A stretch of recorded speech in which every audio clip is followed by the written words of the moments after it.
नमस्कार, मी ऋतुजाच रेसिपी मराठीमध्ये तुमच्या सर्वांचे खूप खूप मनापासून स्वागत आहे।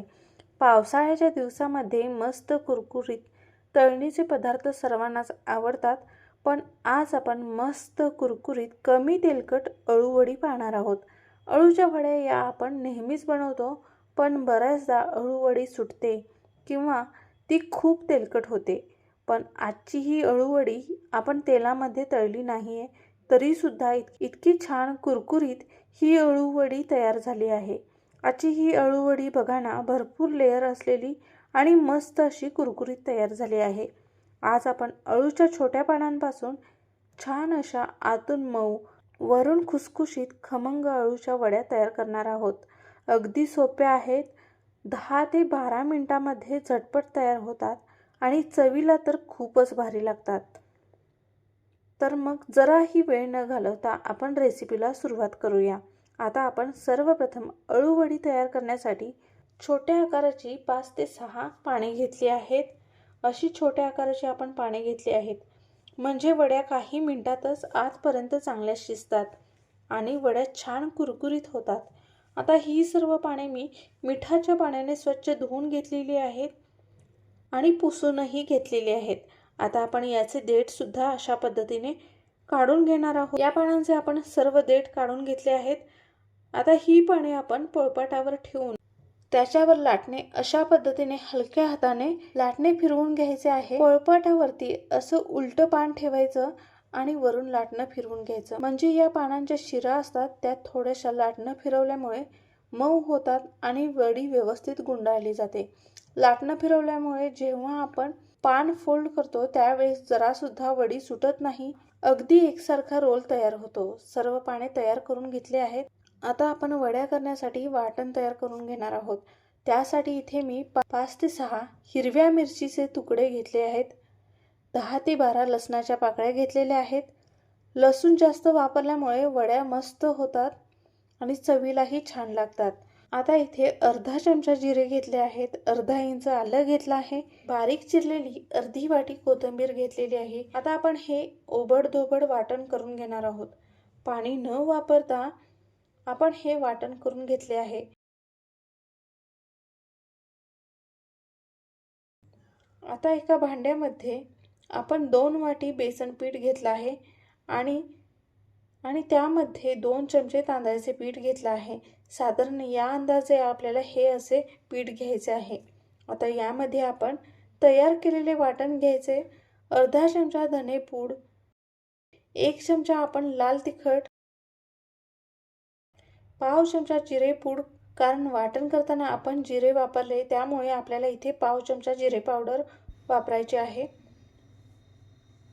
आता यामध्ये आपण पाव चमचा हिंग वापरणार आहोत आणि 1 चमचा ओवा अशा पद्धतीने हातावर चुरून घालायचा। ओवा घातल्यानंतर यामध्ये आपण 2 चमचे कसुरी मेथी वापरणार आहोत।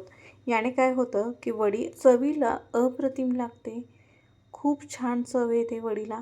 त्यामुळे तुम्ही जर वापरत नसाल तर ही पद्धत नक्की वापरून पहा। यानंतर यामध्ये आपण 1 चमचा मीठ वापरणार आहोत। आता यामध्ये आपण फोडणी पात्रामध्ये 1 चमचा तूप गरम करून घेतले आहे आणि त्यामध्ये 1 चमचा पांढरे तीळ घातले आहेत। आता हे मिश्रण आपण पिठामध्ये ओतणार आहोत। तुपाचा वापर केल्यामुळे वड्या चवीला अतिशय छान खमंग लागतात। आता आपण लिंबा एवढी चिंच घेतली होती आणि साधारण 7 ते 8 तास भिजत ठेवली होती। चिंचेच्या दुप्पट गूळ घालून आपण हे पाणी तयार करून घेतलेले आहे। हे पाणी आपण यामध्ये ओतणार आहोत। याने वडीला छान चव येते आणि ही वडी घशाला खवखवली जात नाही, म्हणून आपण चिंच गुळाचे पाणी वापरत आहोत। चिंच गुळाचे पाणी घातल्यानंतर आपल्याला हे पीठ घट्टसर भिजवायचे आहे, फार पातळ करायचं नाही। पीठ पातळ झाले तर वड्या कुरकुरीत होत नाहीत। आता यामध्ये आपण अर्धी वाटी पाणी वापरणार आहोत आणि पाणी वापरून व्यवस्थित मिक्स करून घेणार आहोत। इथे आपण फक्त अर्धी वाटी पाणी वापरले आहे। आता आपण वडी लावून घेणार आहोत। वडी लावताना वडी सुटते, पण हा असा पानांच्या वरचा जो भाग असतो तो आपल्याला खालच्या बाजूला ठेवायचा आहे, जो फिक्या रंगाचा असतो। या रंगाच्या बाजूला आपण पीठ तयार करून घेतलेले ते यावर असं लावून घ्यायचं आहे। पान एका हाताने पकडून ठेवायचे आणि दुसऱ्या हाताने हे पीठ लावायचे, म्हणजे पीठ लावणं सोपं होतं. अगदी फार जाडसर किंवा फार पातळ सुद्धा नाही. अशा पद्धतीने हे साधारण पातळसर असं लावून घेतलं आहे. पानांच्या सर्व बाजूला आपण असे लावून घ्यायचे. आता यावर दुसरे पान आपण उलट्या दिशेने न ठेवता त्याच दिशेने ठेवायचे आणि पीठ लावायचे. तिसरे पण पान सुद्धा आपण ठेवून पीठ लावणार आहोत. आता आपण अशा पद्धतीने रोल करून घेणार आहोत.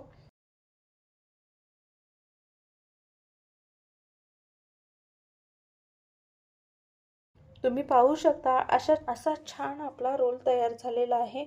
अजिबात सुटलेला नाही. म्हणून आपण पाने एकाच दिशेने लावलेली होती, अजिबात उलट्या दिशेने वापरले नाही. उलट्या दिशेने पाने ठेवल्यामुळे रोल व्यवस्थित बनत जात नाही.